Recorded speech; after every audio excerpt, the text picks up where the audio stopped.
আমি এক নারীর প্রতি আসক্ত, সেটা হচ্ছে আমি আমার বউর প্রতি আসক্ত। আমার সামনে যদি হাজার সুন্দর সুন্দর মেয়ে লাইন ধরেও ঘুরে বা আমাকে প্রপোজ করে, আমি ডিরেক্ট রিজেক্ট করে দিব। কারণ ওই যে আমি এক নারীর প্রতি আসক্ত, আমি এক নারীকেই ভালোবাসি। ওই নারীর ভিতরে এমন কিছু নাই, আবার এমন কিছু আছে যে আমার খুব ভালোবাসে, আমাকে প্রায়োরিটি দেয়, আমার খুব কেয়ার করে, রেসপন্স করে, আমাকে বুঝে। তো সেই ক্ষেত্রে আমি তাকে অনেক ভালোবাসি। বর্তমান যুগে মানুষ বলে যে টাকা পয়সা দিয়ে সব, আসলে টাকা পয়সা দিয়ে ভালোবাসা কিনা যায় না। যে বোঝার সে অল্পতেই বুঝে, অল্পতেই খুশি থাকে। সংসারে খুনসুটি ছোটখাটো থাকবেই, হ্যাঁ, ঝড়গা বিবাদ টুকটাক থাকবেই।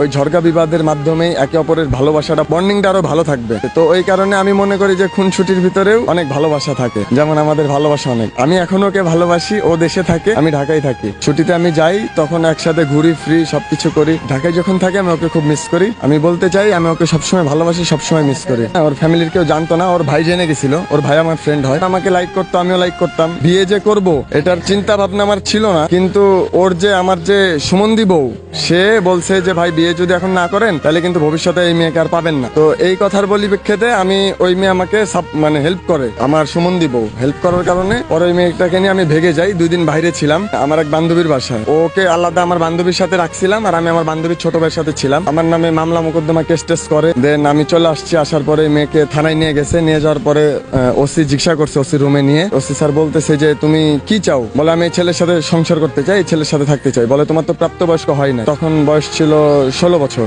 তখন আমার বয়স ছিল 21। এই মেয়েটার আমি বিয়ে করছি। যাই হোক, পরে ফ্যামিলিগত ভাবে মেয়েটার সাথে আমার সম্পর্ক, ফ্যামিলি ভাবে বিয়েটা দিছে। ওরে আমি বলতে চাই যে আমি ওকে সবসময় ভালোবাসি, সবসময় ভালোবাসবো, অল টাইম ভালোবাসবো। আর আমি ওর প্রতি খুবই লয়াল। ও ব্যতীত যদি পৃথিবীতে আরো হাজার হাজার সুন্দর সুন্দর মেয়ে এসে আমার সামনেও যদি দাঁড়ায় বলে যে আমি তোমাকে ভালোবাসি সৌরভ, আমি রিজেক্ট করে দিব। কারণ ওকে আমি অসম্ভব ভালোবাসি। হুমায়ুন ফরিদি স্যার যেমন একজনকে অসম্ভব ভালোবাসতেন, সেম আমিও তাকে অসম্ভব ভালোবাসি, আমার বউকে। ছেলেরা কি চায় ওয়াইফের কাছে মূলত? ছেলেরা কি চায়? একটা ছেলে চায় যে মেয়েটা তাকে ভালোবাসুক, তার প্রতি লয়াল থাকুক, তাকে কেয়ার করুক, এগুলোই চায়। এই 5 বছর হবে।